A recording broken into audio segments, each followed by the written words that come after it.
Now, the greatest radio shows of all time. Suspense. The Shadow Node. Washington calling David Harding, counter-spy. Classic radio theater. The Great Gildersleeve. Fibber McGee and Molly. Dragnet. Gunsmoke. The Lone Ranger. Now, step back into a time machine with your host, Wyatt Cox. Good evening, friends of the Inner Sanctum. The final Fred Allen Show, as it was broadcast on June 26, 1949, a very special guest, Henry Morgan, and another special guest who has a long history with Mr. Allen, whom I'm suspecting you know. Now let's get back to June 26, 1949, Fred Allen.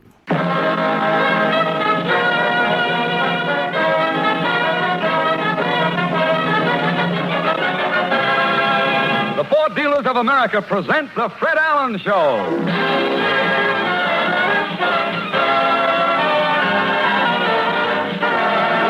The Fred Allen Show with Fred's guests Jack Benny and Henry Morgan, Fulton Hopper, Minerva Pius, Peter Donald, Parker Finley, the DeMarco sisters, and Al Goodman and his orchestra. Well, it's Sunday night again, and here comes Fred Allen in his new Ford to keep his weekly date at the corner of Main Street. As Fred steps out of his Ford, he hears a voice say, Mr.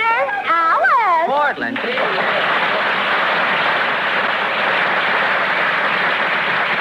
Portland, have you been waiting long? Oh, I've been looking at the pictures outside the newsreel theater. Oh, really? What's new in the newsreels this week? The Gregory Pecks had another boy. Yeah? They have 3 boys now. 3 little pecks, eh? One more peck, and they'll have a bushel. Yeah? Yeah?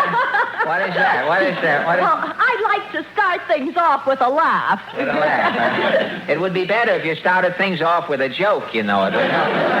Oh, a joke. Yeah. As the envelope said to the postage stamp, stick to me and we'll go places. Now, wait a minute. Now, look, wait a minute. Don't... Well, I'm as hot as last Wednesday. You are as hot as any corner of an ice cube. If I can keep up this pace, I'll end up with my own program. Yes, you will. The way radio is going, that is quite possible. Tell me, what else is in the news? Milton Berle has a newspaper column. Oh, I have seen that. I read it from right to left. You know, they have it in the paper where you do it.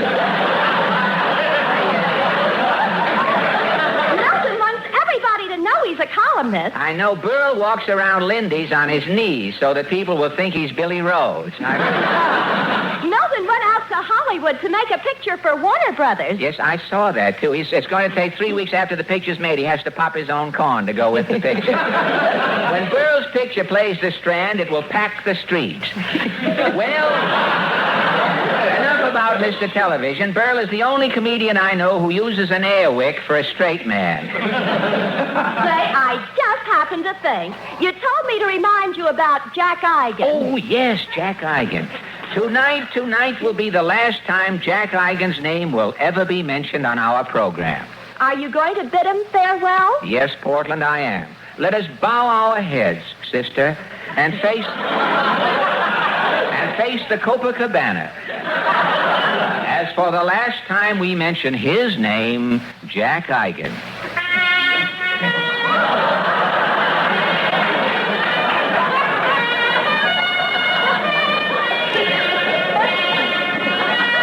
Well, Portland, there's nothing more to say. I think I'll pick up my paper. May I come along? Sure, let's take a walk down Main Street.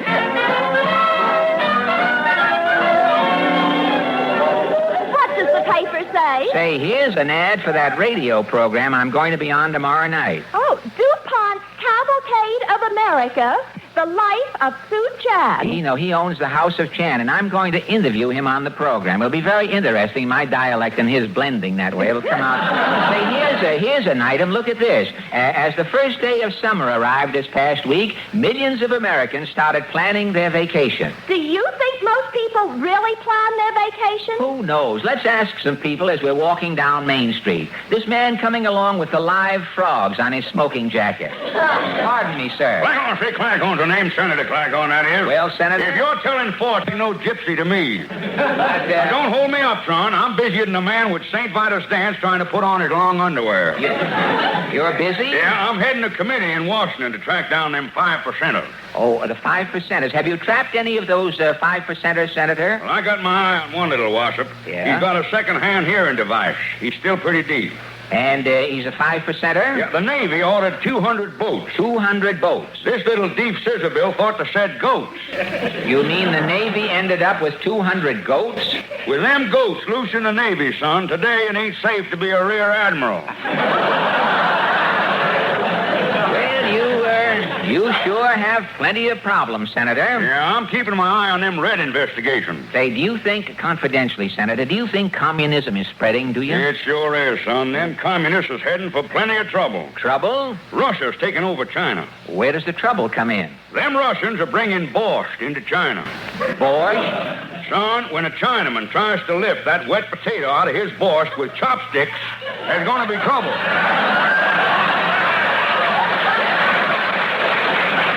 Senator, do you think most people plan their vacations? Americans have been planning the same vacations for generations. Really? Everybody in America finally gets to Europe. Finally gets to Europe, eh? Every year, our civilians go over there for pleasure. Every year? And every 20 years, our army goes over there on business. So long, son. So long.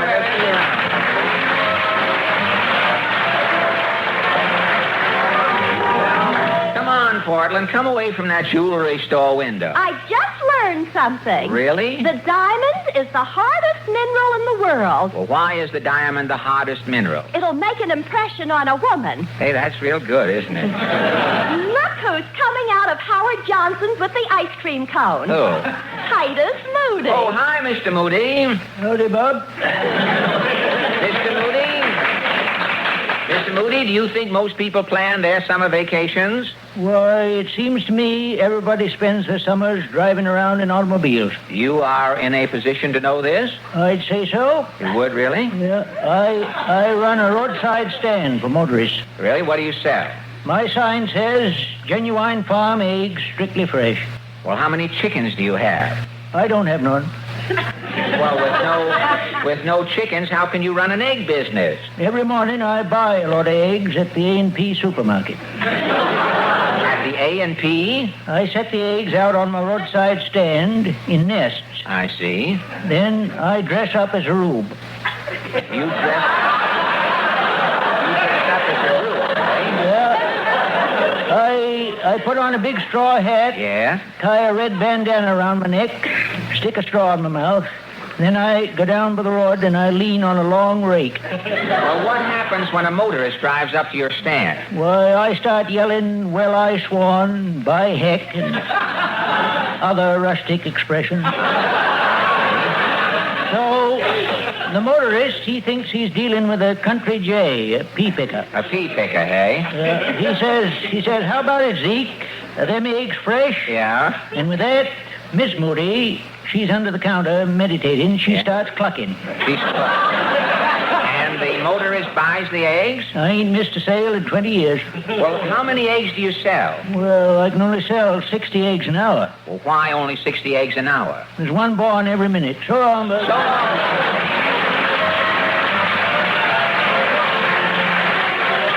Well, come on, Portland. Let's cross over here. Look who's turning the corner. Mrs. Nussbaum. Mrs. Nussbaum, do you think most people plan their vacations? Not me. In the summer, it's too hot for taking vacations. Too hot, you say? Last year at Far Rockaway, my little puppy, a water spaniel, is percolating to death. Oh. You lost your dog? Well, what did you do? To my puppy, I'm dedicating a poem. Oh, really? What is it called? A puppy on a hot day I wouldn't want to be.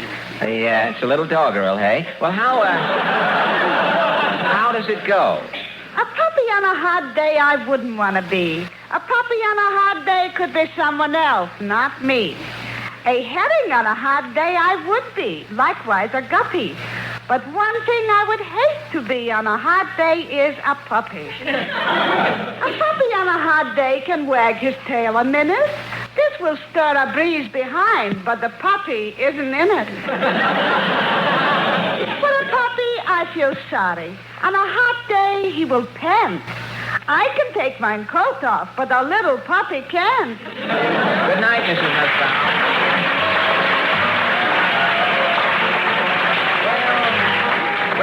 Allen, walking down Main Street is like reading a dull book. It's good to come to the end. You haven't found out anything about people planning their vacations, have you? Well, I tell you, I'll try one more passerby. This little man coming along with the horseshoe crab for a tie pin. Hi, chum.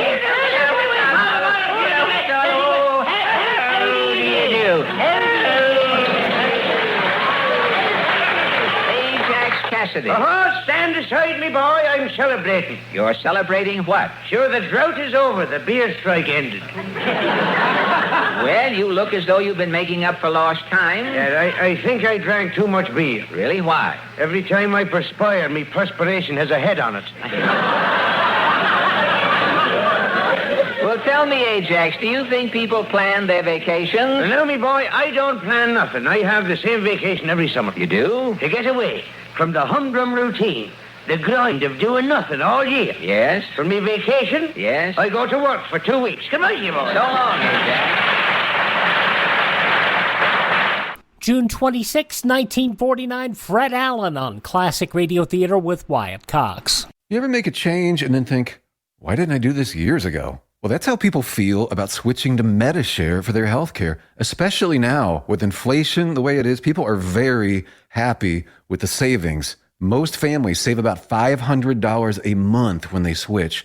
It's a huge help when prices are going up so fast in so many other areas. And Medishare's customer satisfaction rate is double that of health insurance. It's just a different experience, and people really like that. Medishare is an alternative to health insurance. It's a community of Christians who share each other's healthcare bills, and it's been going strong for over 25 years. It really is the gold standard, the most trusted name in healthcare sharing. Find out why people love it, find out why they rave about the customer service, and find out how good it feels to save some money right now. They're super easy to talk to. Here's the number, 833-34-BIBLE. That's 833-34-BIBLE, 833-34-BIBLE. Lots of people don't get Fred Allen's humor because it's a little more biting than people such as Jack Benny. And what they don't understand is Fred Allen's humor is very topical, where Jack Benny's was more broad and did not get into events of the day. So you have to kind of know what was going on at the time these shows originally aired. June 26, 1949, Fred Allen with a guest coming up.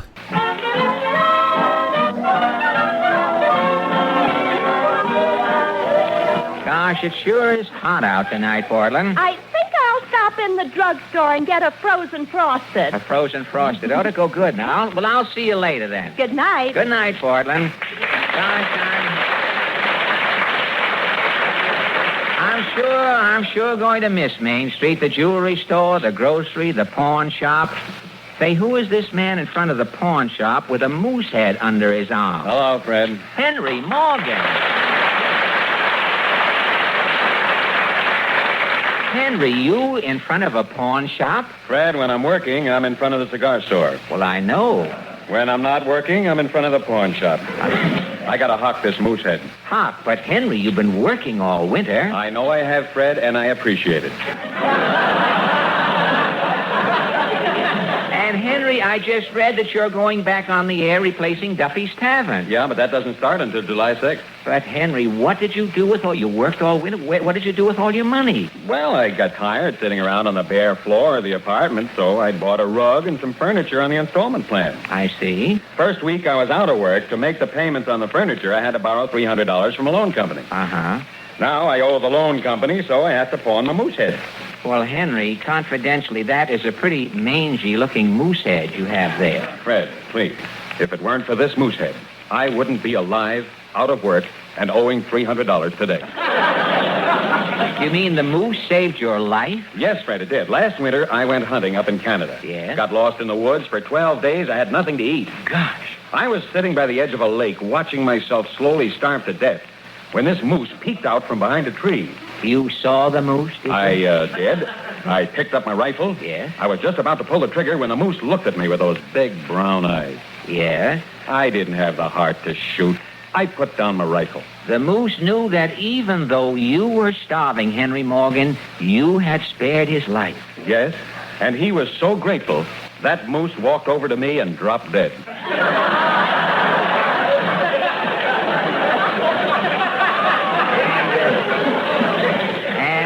you ate the moose? I tried to eat him, Fred, but I couldn't look into those big brown eyes. No. So I went around where the moose couldn't see me. And you ate your fill? Took me 3 days. And when you finished? Well, there was nothing left but the moose head. Fred, this moose head is my dearest friend. In fact, it's my only friend. Well, Henry, if this moose head means so much to you, why pawn it? Well, Fred, I gotta raise $300. $300. If I don't pay the Mohawk Loan Company by 4 o'clock, I'll lose my furniture. Well, who owns this Mohawk Loan Company? I don't know who the chiseler is, Fred. Yeah? But he wants his $300 by 4 o'clock today. Just this morning in the mail, I got a postcard showing a man sitting in the electric chair. Underneath, it said, "Don't let this happen to you. Pay your loan to Mohawk." Henry, you have got to get $300. But where? I think I know where, Henry. Follow me.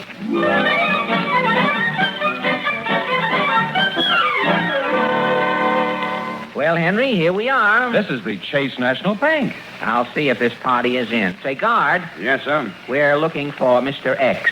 Is Mr. X expecting you? Yes, I'm a friend of Mr. X's. Go through that iron door and down the circular staircase. Thank you very much. Come on, Henry. Fred, who is Mr. X? Henry, his name is never mentioned. Yeah, but do you think he'll lend me the $300? Quiet, here's another guard. You're looking for someone, gentlemen? Mr. X. Is Mr. X expecting you? Yes, I'm a friend of Mr. X's. Go down through this trap door and crawl through the tunnel. Thank you. Come on, Henry. Gee whiz, Fred, it's dark. Say, how much farther do we have to crawl? Henry, there's a flashlight. Halt. Who goes there? It's all right, guard. We have some business with Mr. X. Mr. X is in his personal vault. Straight ahead. Thank you. Come on, Henry. Help me open this door.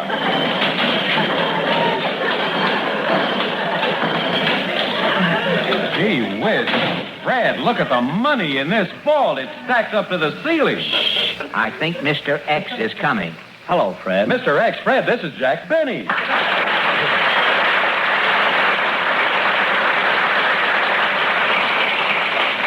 Well, Mr. X? You can call me Jack, Fred. I like to keep everything informal around the vault. Oh, well, thank you, Jack. I hope we're not interrupting. No, it's all right, Fred. A little rest will do me good.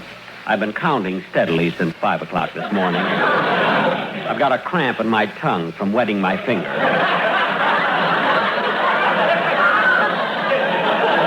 Jack, meet a friend of mine. I'm Henry Morgan. Morgan? Are you one of J.P.'s nephews? No, I'm not related to J.P. Morgan. You're not? No. Oh. Well, Fred, what's new?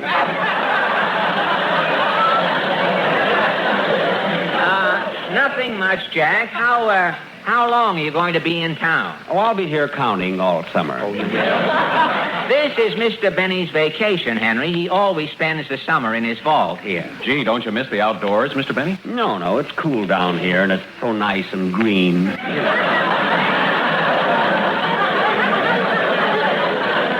you know something? I wouldn't mind spending a summer down here myself. Mr. Morgan, is this the first time you've ever been in a vault? This is the first time I've ever been in a bank. You don't believe in banks? Banks don't believe in me. Jack, why don't you show Henry around your vault? I'll be glad to, but before we start, Mr. Morgan, I have to take a few precautions. Precautions? Yes. First, I'll have to examine the bottom of your shoes. For what? Chewing gum. See, last summer, Rudy Valley came in here with chewing gum on his shoes, and when he left, 20 $10 bills were missing, and Rudy was 4 inches taller. Henry, why don't you take off your shoes? All right, I think I will. Mr. Benny, you mind if I go through in my bare feet? No, not at all. I'll carry your shoes just in case. Oh, thank you. Now, before we start, Mr. Morgan, are you a student of money? Well, Henry knows what money is. But I haven't been exposed to it lately. Well, I generally give this talk with a pointer. Well, do the best you can. All right, I'll use one of my fingers. A long finger would be helpful. Now, Mr. Morgan, over here are my 5s, here are my 10s, here are my 20s, and this stack here is Confederate money. Jack, what are you doing saving Confederate money? Well, if the South ever comes back, brother, I'll be the John D. Rockefeller of Atlanta.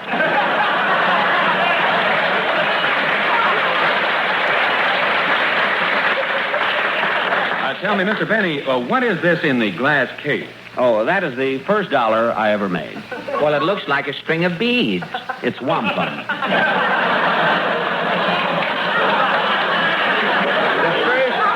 The first dollar you ever made was wampum? Yes.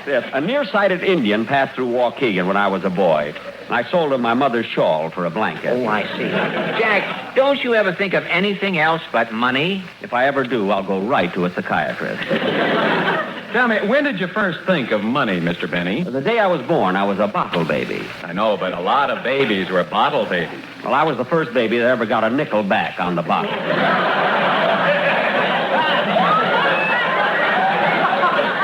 And you've dedicated your entire life to the accumulation of money? Yes, my boy, I have it. It's my fond hope that when I die, I'll go to Fort Knox. Several times Jack Benny said on the Fred Allen Show, I'm not even this cheap on my own show. Fred Allen, his final show with both Jack Benny and Henry Morgan, June 26, 1949. But what about the Moosehead, darn it? We'll find out when Classic Radio Theater continues. No offense, but are you a little fat when you look in the mirror?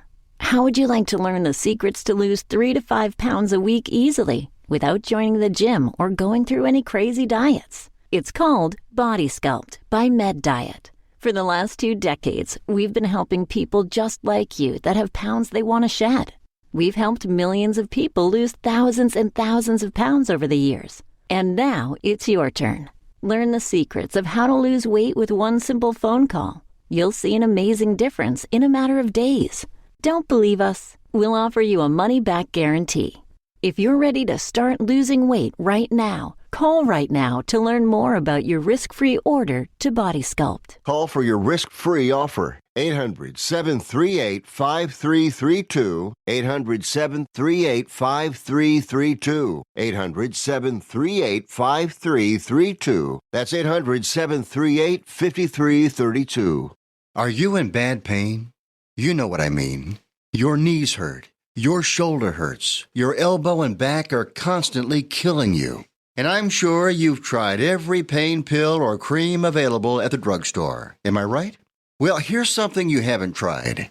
Pain Magic. Pain Magic is not available at any drugstore. The only place you can get it is by calling the special toll-free number I'm about to give you. And to make things even better, call right now and find out about our buy one, get one free offer. We're so confident it'll work for you that we offer a free bottle with your purchase. No prescription required. Call now to learn how you can get Pain Magic and get rid of your pain. Remember, your results may vary. 800-492-8164. 800-492-8164. 800-492-8164. That's 800-492-8164.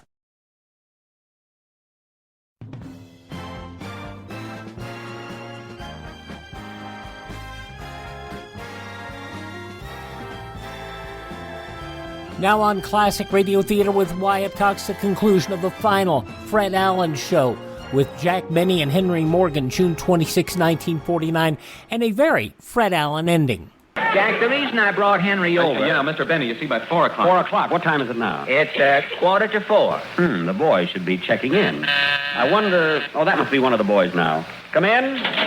Number 1 reporting, Mr. Benny. Okay, number 1. We had a big day, 4,682 nickels. Good. So long, Mr. Benny. So long, number 1. Say, Jack, what are all those nickels? I run my own turnstile in the subway. But nickels? Since the city went to a dime, I'm cleaning up. Mr. Benny. Excuse me, Mr. Morgan. That's probably one of the other boys. Come in.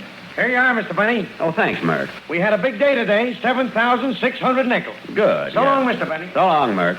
Jack, another turnstile? No, I also run my own slot at the automat. But how do you... I have a compartment with a live herring in it.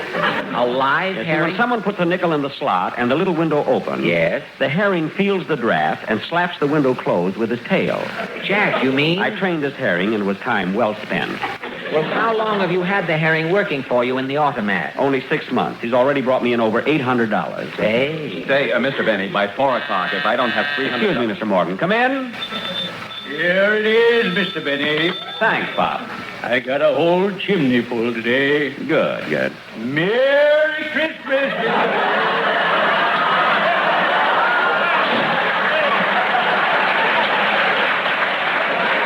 Merry Christmas, Pop. Say, Jack, what is that Santa Claus doing in here? Why, he works for me, Fred. A Santa Claus working in June? It's for people who do their Christmas shopping very early.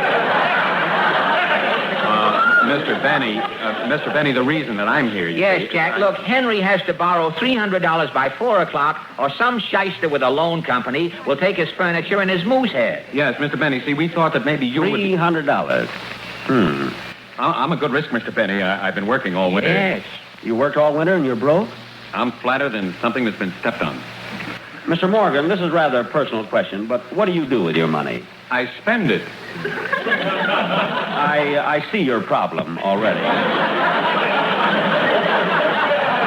How do you spend your money? Well, after a hard day's work, I generally go into a bar for a cocktail. Yes? I buy drinks for everybody, and then we go to dinner.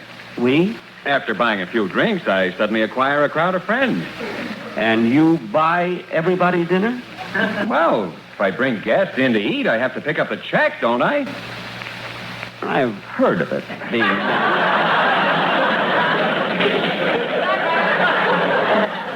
Well, after dinner, the whole gang follows me to a nightclub. I pay the check and tip everybody wearing a mess jacket. Always end up broke. That's why I need $300. Mr. Morgan, if you would do as I do, you wouldn't need $300. Well, what do you do? Well, after a hard day's work like you, I go into a bar. And you buy a drink? First, I let out a shriek so everybody sees me, and then I faint. You faint? A crowd gathers. Somebody gives me 3 or 4 brandies to bring me to. I get up off the floor, take hands all around, and leave for dinner.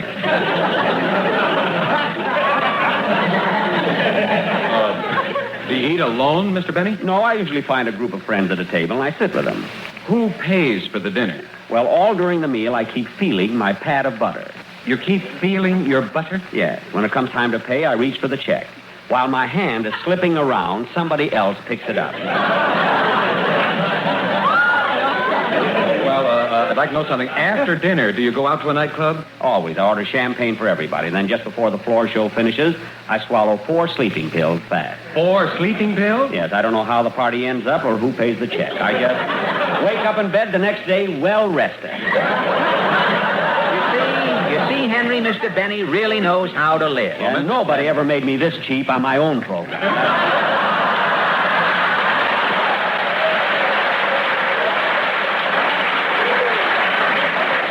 Well, Mr. Benny, I'll certainly follow your advice. There's just one more thing. Yes, Mr. Morgan. Can you let me have $300? Yes, Jack. Henry has to have $300 by 4 o'clock. 4 o'clock? Why, it's 5 after 4 now. Excuse me, that's the phone. I'll answer it in the booth. Fred, it's 5 after 4. I'm ruined. Now, Henry, don't go to pieces. Well, Fred, my furniture, my moose head, the Mohawk Loan Company will take everything. Henry, I'll go home with you. Maybe I can talk to the shyster who's president of that Mohawk Loan Company. Oh, I'm sorry, fellas. I have to leave. That phone call was urgent. Some business just came up. Well, let's go, Henry. Maybe I can give you fellas a lift. Which way are you going? Well, I'm going home. I live on East 61st Street. Really? I'm going to East 61st Street. I live at 331. Now, that's a coincidence. I'm going to 331. Then you must be coming to my house. I don't know. I have to pick up some furniture and a moose head. Jack, steady. Besides running a turnstile in the subway, a slot in the I auto... also happen to be the shyster who's president of the Mohawk Loan Company. This is NBC, the national broadcasting company. Fred Allen cut off on his final show, which happened a lot. June 26, 1949, the final Fred Allen show here on Classic Radio Theater with Wyatt Cox. Are you suffering with arthritis or osteoporosis? Do you have diabetes? Did you know that these are just 2 of the hundreds of diseases that have seen improvement with Dr. Wallach's incredible longevity products? You can't get them at a health food store. The only way to get them is to call us at 800-214-0065. That's 800-214-0065. Do you have heart disease, fibromyalgia, or high blood pressure? Do you have a terrible time losing weight? Dr. Wallach can help. He was a veterinarian and cured diseases in animals. He felt that he could do the same for humans, so he became a physician. Over 50 years of research and helping people like you goes into every bottle of Dr. Wallach's amazing discoveries. Do you want to feel better? Learn how to treat the cause of your problem rather than covering up the symptoms with drugs. Call 800-214-0065. That's 800-214-0065. Now we go from Fred Allen, Henry Morgan, and Jack Benny and the Mohawk Loan Company to Bob Bailey and the International Underwriter Bureau, an episode of yours truly, Johnny Dollar, from June 26, 1956. From Hollywood, it's time now for... Johnny Dollar. Johnny, Lieutenant Barry, homicide. Got messages from you 3 inches thick. Yeah, been trying to get hold of you all morning. Well, it hasn't exactly been a social tea around here, you know, what with the murder of Dr. Palmquist's wife. Can I come down there to headquarters? Come ahead, and if you're a good boy, I'll introduce you to the man who did the killing. What? Of course, he denies it completely. Who wouldn't? But will you hear his story? It's a wild one. Hold it, you're way ahead of me. You're saying you've got the killer there? That's what I'm saying. Well, who is he? You wouldn't know him. Nobody seems to. Make a little sense, will you, Lieutenant? Look, you coming down or not? Right now.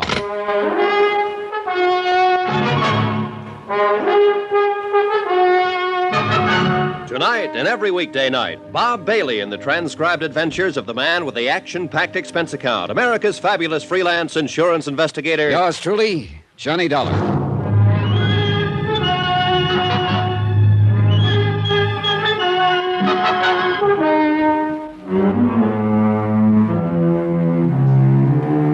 From Special Investigator Johnny Dollar, location Los Angeles, California, to National Underwriters Association, Hartford, Connecticut. Assignment, the Longshot Matter.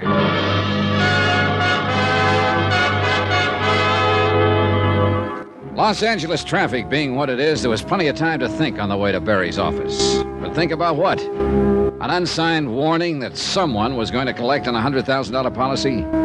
A frail, defeated woman who wasn't going to have to worry about weakness anymore. There was an awful lot to find out before this whole thing could begin to make sense. That was pretty obvious. The man I was going to see was anything but obvious. Big and round, he was like a fat Cupid doll with a gun. You always had the feeling his round little eyes were dreaming past you, seeing an island where there was no jail cells. A lot of cons had made that mistake, found out too late that Barry was as sharp as any homicide cop alive. Life is like that, huh, Johnny? Yesterday your visit was social, today it's business. Yeah, just one dead woman can make a lot of difference. Sit down. Like I said, I'm way behind you. How did it happen? When? Sit down. I can't talk when you're standing. Okay. Santa Monica substation got the call about 9 last night from Dr. Palmquist. He was real excited, said he was holding a rifle on a prowler who'd come in and shot and killed his wife. So we got out there fast. Wait a minute. Did the doctor know?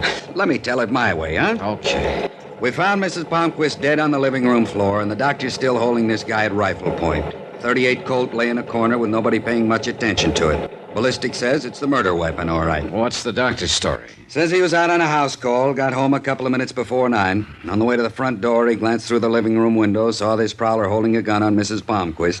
The doctor got into the house quietly and was sneaking up from behind when the prowler heard him and got rattled. The prowler fired and killed the woman just as the doc brought a paperweight down on his head. Nice, huh? A little out of left field. Funny, I always thought prowlers and gunmen are two different things. Nothing says it can't happen, and the evidence says it did. What does that mean? That this is one prowler who's sewn up tight, because everything checks out. The 38 is his prints are on it.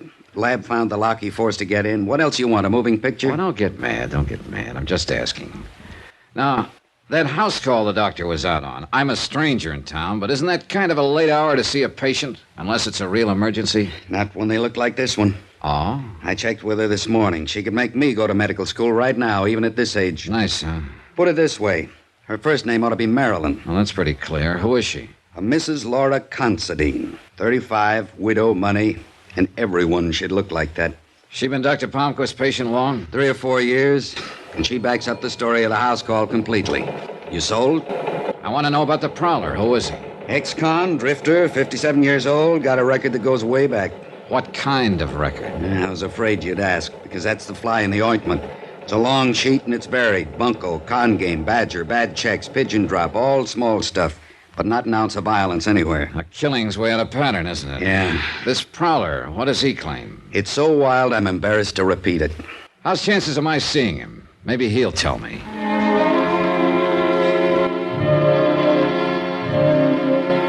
Barry took me upstairs to what they call the hotshot section. A very exclusive floor, this one, because the cells hold only prisoners suspected of the big rap, murder. And you know something?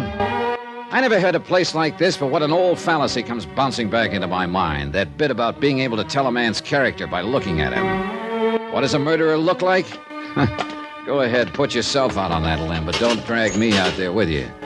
Because the man sitting quietly in cell 8A looked about as hard and dangerous as a Victorian antimacassar. Lonnie Miller, prowler and murder suspect. Lonnie Miller, gray-haired, tall and slim, a man with good straight bearing even while he sat.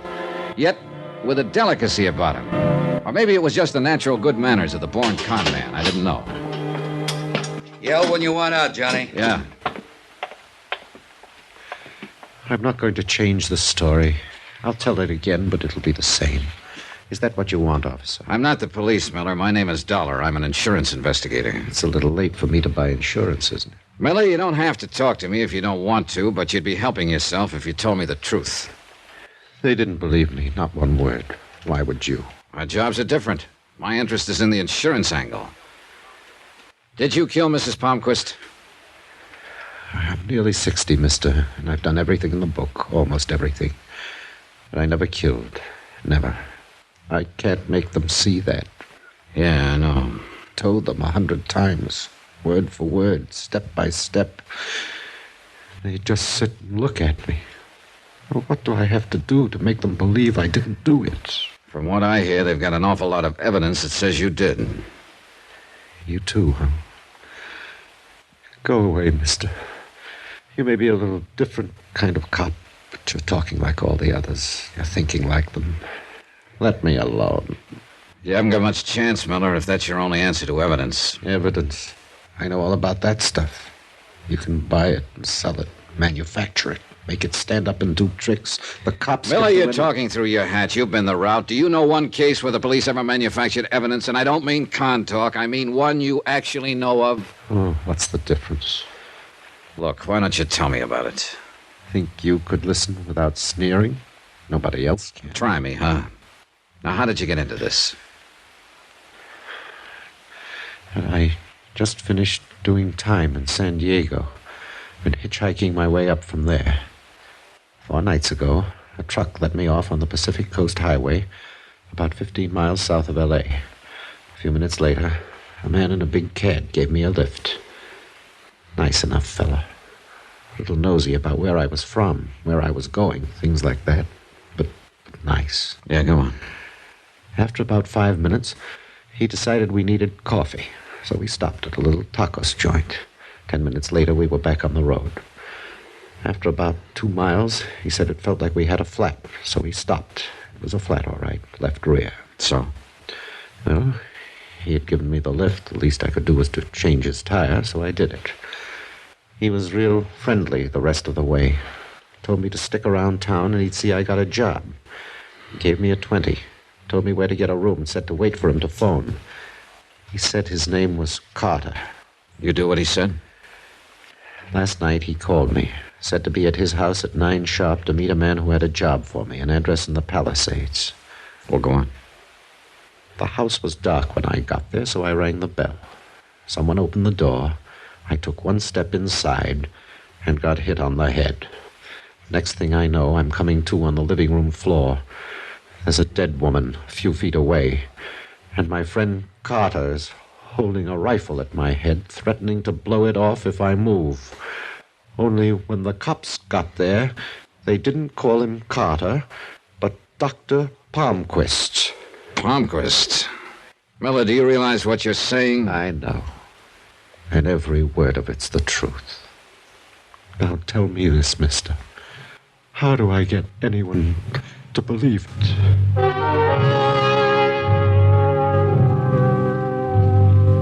Miller sat there quietly, looking first at his burning cigarette, then at me. It was as though he didn't expect either one of us to believe him. I was glad to get out of there. Well, I'll say this much for Miller, Johnny. He's got that story down pat. He didn't tell you one word that he hasn't been telling us. Lieutenant, does Dr. Palmquist know what Miller claims? We haven't discussed it.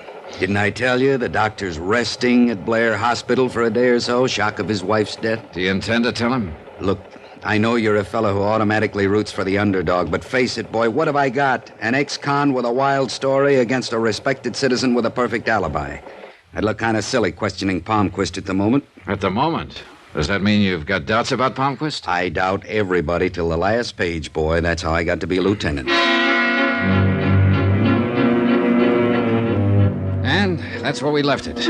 I had a long, thoughtful lunch, which included 2 very dry martinis aimed at helping solve a new problem. To wit, how best to arrange a few words with a hospitalized Dr. Palmquist at such a delicate time. In the end, I did the only thing I could, walked into room 913 at Blair Hospital and introduced myself. Dr. Palmquist didn't seem at all surprised by the visit. He seemed annoyed, if anything, but the annoyance was with himself. I'm not a very good advertisement for my own profession at the moment, am I, Mr. Dollar? I'm sorry to intrude, Doctor. I probably could have picked a better time for a visit. You've been doing your best. What? Which do you prefer, Mr. Dollar, my office or my home? Would you like the names of a few friends? Perhaps they can tell you whatever it is you're trying to find out about me. It's my job, Doctor. And just what is your job, Mr. Dollar? Insurance investigator. For the company that holds the policy on Mrs. Palmquist and yourself. I see. Then you can stop running around now, can't you? You can simply go to the police and they'll tell you anything you want to know.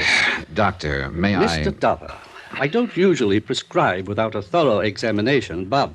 Please do. Very well. I don't think California is your cup of tea. I suggest another climate entirely.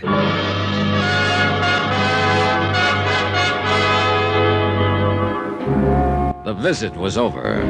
Palmquist lay back against the pillows, no longer interested, and I turned to leave.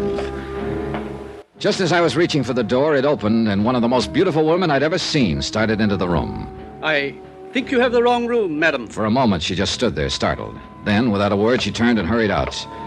But not before I'd gotten a good look at the large block initials on the purse she carried, LC. The 2 letters, plus the way she looked, made Laura Considine a pretty good bet. Nice twist, huh? The doctor is ill, and the patient comes to call. You can't trust anybody these days, can you?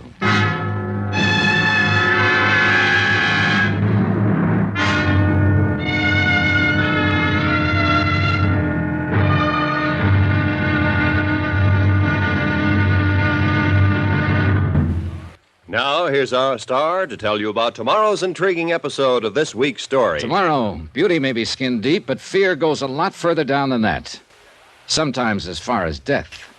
Join us, won't you? Yours truly, Johnny Dollar.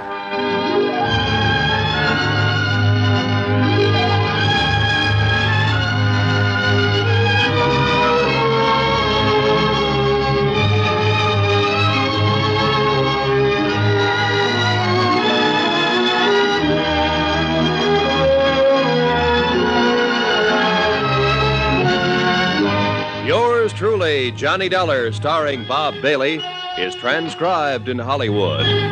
Written by Tony Barrett, it is produced and directed by Jack Johnstone.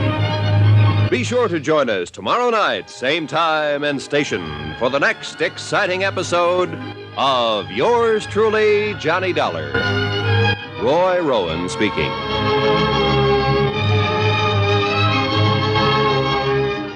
June 26, 1956, yours truly, Johnny Dollar on Classic Radio Theater with Wyatt Cox.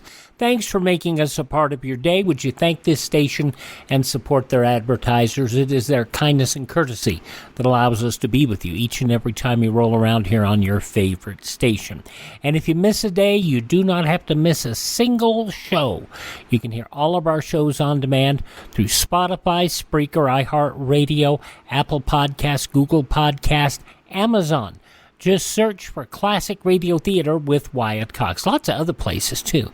Search Classic Radio Theater with Wyatt Cox. And, of course, you can hear them on our webpage, classicradio.stream. You can stream our shows. You can learn more about classic radio collecting. You can find our social media links. You can contact me directly. And, most importantly, you can buy me a coffee. Now, I don't drink coffee, but if you buy me a coffee, one of two things will happen. I'll either buy me a Dr. Pepper, or even better, I'll find us some more great old-time radio shows that are out there, some very rare ones that are hard to get. Thanks for tuning in. Tell all your friends the great radio shows are right here at this spot on the dial. Classic Radio Theater with Wyatt Cox on your favorite radio station.